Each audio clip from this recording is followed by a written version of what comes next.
I'm seeing a pattern here. I seem to have a thing for doubling up on stuff that I like 2 big boys, 2 challengers, and now 2 daylights.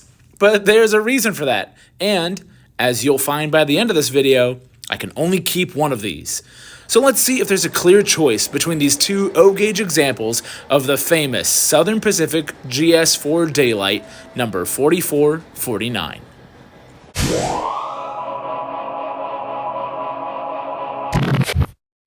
Before you ask, yes, both of these are K-line trains. They share the same die-cast shells with the same fantastic details.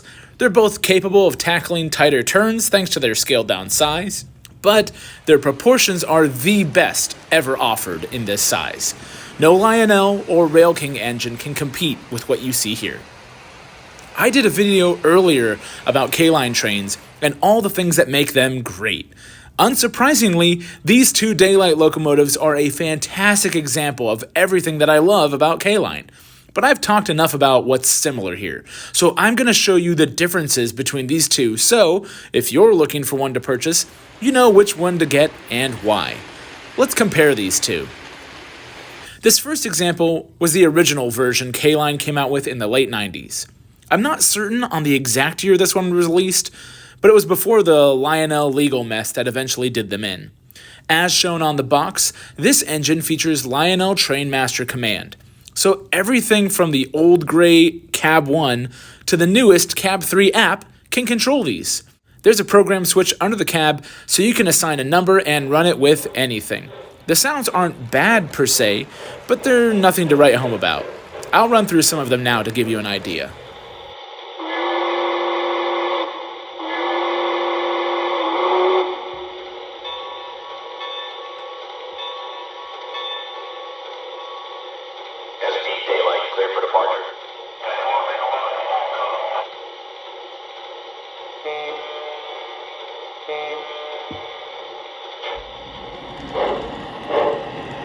That last bit you heard was actually the air horn. Yes, the GS4 was fitted with a small air horn you'd normally find on a diesel locomotive, and this version does a quick beep of that horn as one of the auxiliary functions. That's a neat little gem my friend Optimus told me about. I wouldn't have known about that were it not for him. I would compare the smoke output on these because it's really strong on this older version, but I've been told that the older version is prone to failure, which seems ironic because I can't compare these 2 for smoke output because the newer fan-driven one doesn't work. Maybe later I'll figure it out and compare it to footage, but yeah, this one puffs away great. Again, I mentioned the shells on these are the same, but this older version has chrome handrail details, white wall wheels on the front and rear with instead a polished edge on the main drivers. It also features halogen lighting everywhere. Even the flickering Mars light up front is 2 separate halogen lights going on and off. They were quite dim, so I actually upgraded mine to be a warm white LED type. And now they're so bright, I'm pretty sure I could use these to send coded signals to the moon. The red lamps on the tender were starting to fade a bit. They kind of looked kind of pinkish, so I put some red paint over the bulbs to try and fix that. There's a solid light on the firebox for the glow in the cab, a cab light with 2 crew figures, and an older style power clip that comes from the tender. Now let's look at the later version that was sold as part of the K-line by Lionel. Yes, this does have a Lionel part number despite the appearance of this clearly K-line inspired box. This would have been released after the legal turmoil in 2006 or 2007, but right away when you fire it up, the sounds are different, the lighting is different, and there's a handful of other details that have been altered. For starters, this now has black painted handrails everywhere, which looks pretty neat, until I realized that nearly every photo I find of the Daylight has chrome handrails like the older version did. Not sure why they made that change with the model. The lighting up front now has 2 cool blue LEDs that have better output than before, and they've been slightly altered. Along with the number boards in the nose, they're a little bit smaller. You can read them fine, they're still crisp, but you might need your spectacles to read them now. But you can use those same spectacles to help you see the now featured builder's plates on the smoke box that aren't present on the older one. I really like this extra attention to detail. As we move down to the wheels, it's all the same except the colors again. The running gear is darker, and the main drivers are now black with white painted walls to match the front and rear wheels. The tender details are all the same. The power hookup is still the old clip style, but the crew figures have been changed out, and now the firebox flickers a little bit. There's also a more polished sound set on this engine, especially with the chuff and the whistle.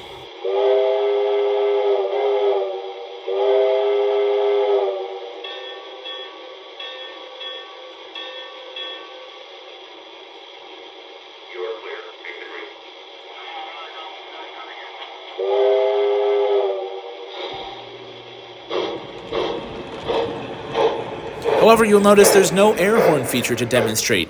I wonder if this is just a generic soundboard, since the older one did say SP Daylight in the dialogue, and this one makes no mention of that. I can't compare the smoke output, as I mentioned before, but it does appear to be different construction than the older version. Smoke unit repairs are not something I've had much experience with, so I'll figure that out someday. The biggest difference I was expecting was the command control. When I purchased the first Daylight, I noticed its cruise control didn't really hold speed very well around certain sections of my layout, especially when running at lower speeds. I found I had to babysit the engine's throttle to keep it going around. That's fine when my son and I are just having fun running trains, but when I'm trying to make videos, I just need trains to run at a constant speed so I can get my shots. And typically I have more than one train on the main line. That's a big reason why I mostly do command control instead of doing traditional transformer control. It just makes it difficult to do those shots when I have to always babysit the other engine. My hope was the newer version would have better cruise control, but it appears to be the same. It has the same problems. Both engines run strong and can haul long lines of heavyweight passenger cars or even freight, but they can't hold a constant speed through tighter turns or with longer loads. Because the two are so similar in design, operation, and features, I can't really say there's a clear winner here. On the one hand, there are a few nicer details on the later version, like the wheels and the builder's plates and the lighting.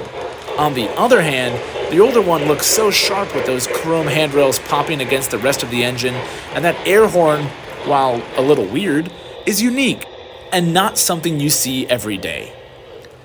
Still, I can't have two of the same engine with the same number and nearly the same features in my roster, so I do have to let one go to be enjoyed on another railroad. But before I do that, let's have one more bit of fun. I call this video Double Daylight, right? Well, unlike most of my semi-scale models, these K-line models come with a dummy coupler I can switch out on the front of the locomotive.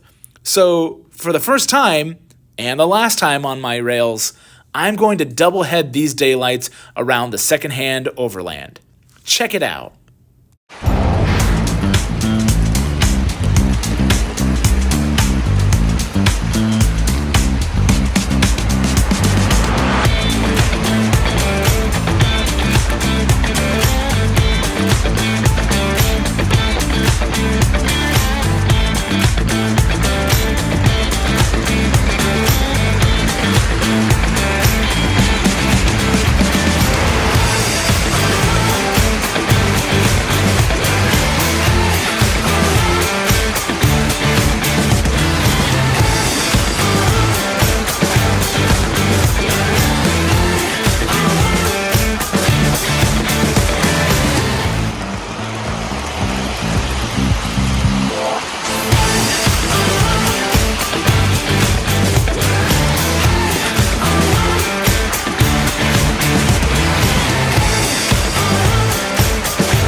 These are both awesome engines, and the differences are so minute that it'll really come down to the personal preference. I will say it does seem harder to come by the 2007 version than the older one, so you might not have much of a choice if you're looking to add one to your roster.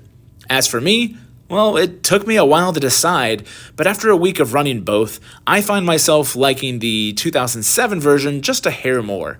If I could, I'd just blend the best of both worlds with some of the details and sounds swapped between them, but there's no easy way to do that. I guess I'll just have to find a good home for this older one. At least they're getting some upgraded LEDs up front. Which one would you choose? I know there's nice scale versions of this iconic engine out there, but when it comes to traditional O-gauge size, nothing quite beats the fantastic proportions and exquisite detail these K-Line daylights have. Let me know down in the comments what you think of these. As always, thanks for watching. Please like, subscribe, share your thoughts, and we'll see you on the next one.